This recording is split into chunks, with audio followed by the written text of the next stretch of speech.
राधे राधे मित्रों, मैं हूँ आपकी दोस्त अंजू और आप देख रहे हैं अंजू अवधवासी। आज की कहानी सिर्फ एक कहानी नहीं, बल्कि हर उस माँ की दास्तां है जिसने अपनी खुशियों को अपने बच्चों की मुस्कान के पीछे छुपा दिया। कहते हैं कि भगवान हर जगह नहीं हो सकता, इसलिए उसने माँ बनाई।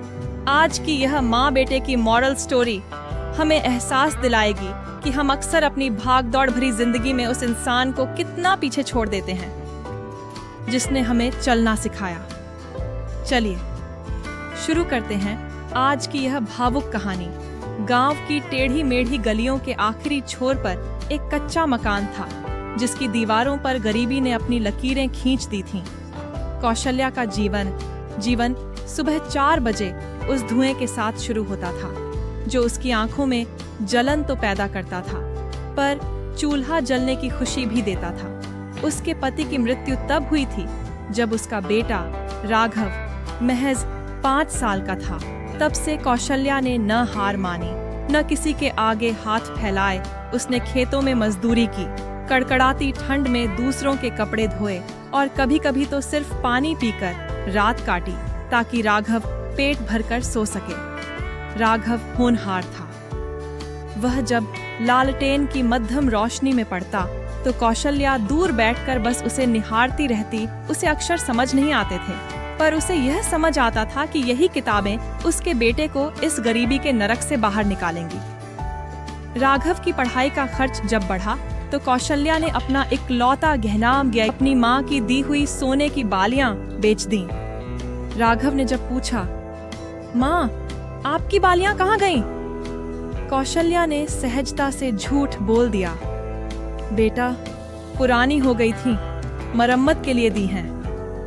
राघव बच्चा था, मान गया, लेकिन उस दिन कौशल्या ने अपनी आत्मा का एक हिस्सा गिरवी रख दिया था ताकि राघव शहर के कॉलेज में जा सके। शहर जाने का दिन आया। राघव की आंखों में बड़े सपने थे, पर कौशल्या की आंखों में एक डर कि कहीं शहर की चकाचौंध उसके बेटे की सादगी को न लील ले। उसने राघव के झोले में सत्तू और अचार की बरनी रखते हुए कहा, बेटा इंसान चाहे कितना भी ऊंचा उड़ ले, पैर हमेशा जमीन पर होने चाहिए। वक्त का पहिया तेजी से घूमा। राघव अब शहर का बड़ा अफसर बन चुका था। उसकी शादी एक संपन्न परिवार की लड़की तान्या से हुई। कौशल्या को शहर बुला लिया गया।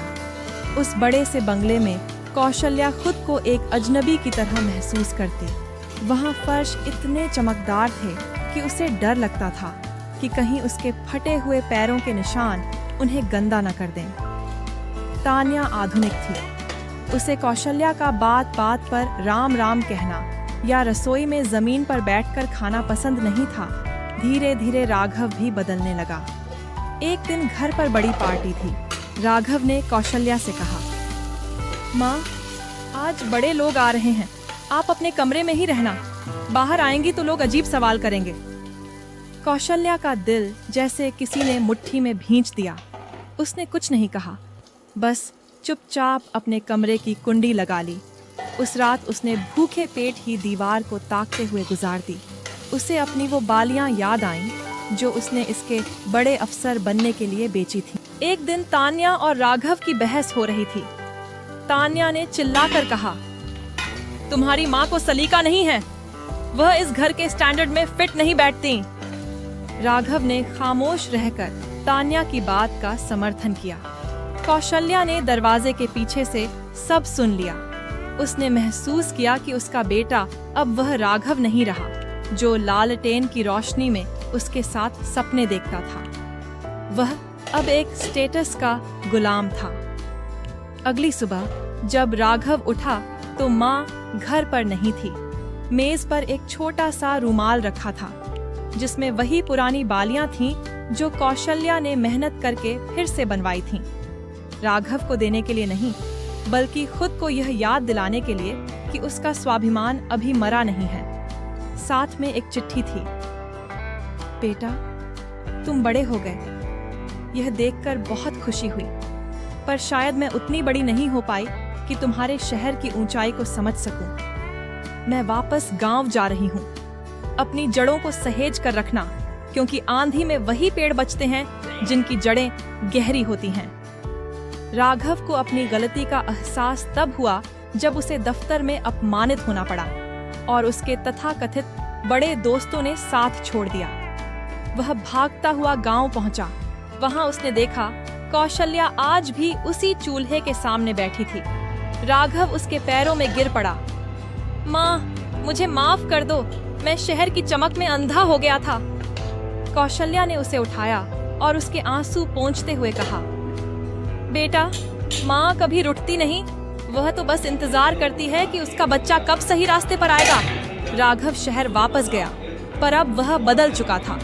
उसने अपनी माँ को फिर से साथ रखा, लेकिन इस बार उसे कमरे में छुपाने के लिए नहीं, बल्कि दुनिया को यह बताने के लिए कि उसकी हर सफलता की नींव इसी अनपढ़ माँ के संघर्ष पर टिकी है। सफलता का असली पैमाना वह पद या पैसा नहीं है जो आप कमाते हैं, बल्कि वह सम्मान है जो आप उन लोगों को देते हैं जिन्होंने आपको उस काबिल बनाया। माँ सिर्फ जन्म नहीं देती, वह संस्कार और साहस की जननी भी होती है।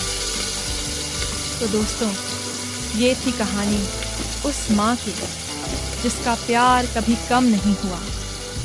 आज की इस भाग दौड़ भरी दुनिया में हम अक्सर तरक्की की सीढ़ियां तो चढ़ जाते हैं, लेकिन उन हाथों को पकड़ना भूल जाते हैं जिन्होंने हमें पहला कदम चलना सिखाया था।